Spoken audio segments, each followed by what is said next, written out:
Alright, hello beautiful humans. This is your TA, Krista Fink, and I am here to guide you through your first laboratory exercise for this semester. So I'm actually going to do two videos. The first video is honestly just more some in-depth information about how the course works, what to expect, that sort of thing.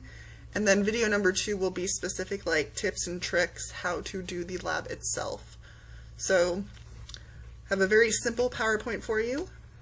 The first thing I want to do is just let you know some important things about the class. So my main method of communication with you will be on the discussion boards. So if you have a question, please post it there.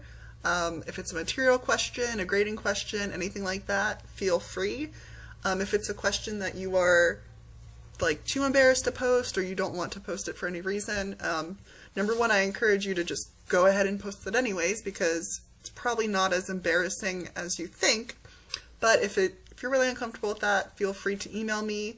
You should have my email available through Canvas, but you can also, I'll post it on the discussion board just so it's very obvious and very clear.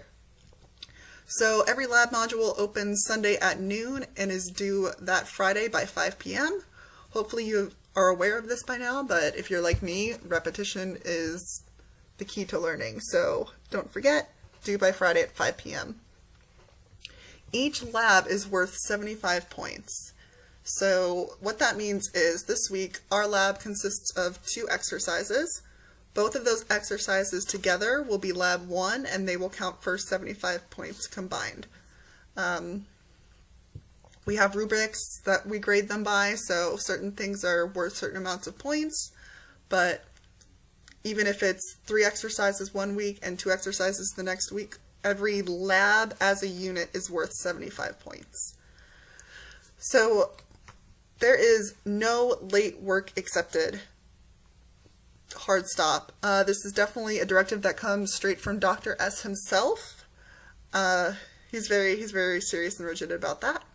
Exceptions are, of course, university approved excuses, but my understanding is that those are normally travel, so I don't think we'll be having a lot of those. One thing I will say is when I've taught this course in the past, people will say they've had problems saving the PDFs, because we used to do it as PDFs, or just saving it in Canvas, and they did all their work and then the lab is blank. The more I get, the less I get sympathetic for this. So what I suggest everyone to do is take screenshots of your work. When you're done, just take a screenshot of it, save it to your computer, and then go ahead and press the save button that is there for you embedded in the Canvas website.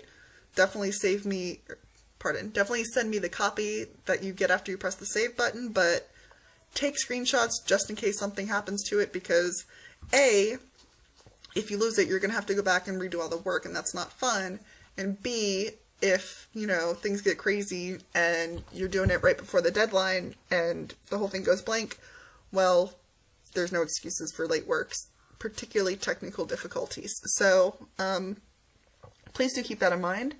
If you're having technical problems, along the way, or you just need help figuring out how to get something to work, I'm happy to collaborate with you and work with you, but just make sure those problems are worked out before the due date. Another directive straight from Dr. S is that we do not round up grades. That breaks my heart a little bit. I want to give you all A's if you get an 89.5, but that's not how it is. Even an 89.9 is a B, so just something to know when the end of the semester comes around and we TAs get that inevitable flood of emails.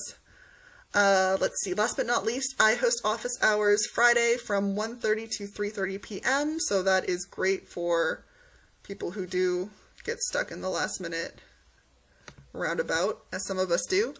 So the way office hours work is that I am basically in front of my computer, not really working on anything else at that time. So if you email me or if you post on a discussion board, I will be around to respond quickly. I would be happy to set up Zoom meetings at that time if you want more of like a quote-unquote face-to-face discussion. Really whatever you need, that's a good time to contact me. So I think that is about it for now. I'm going to end this video and make a second one about the specifics of Lab 1, and I will see you then. Thanks for listening.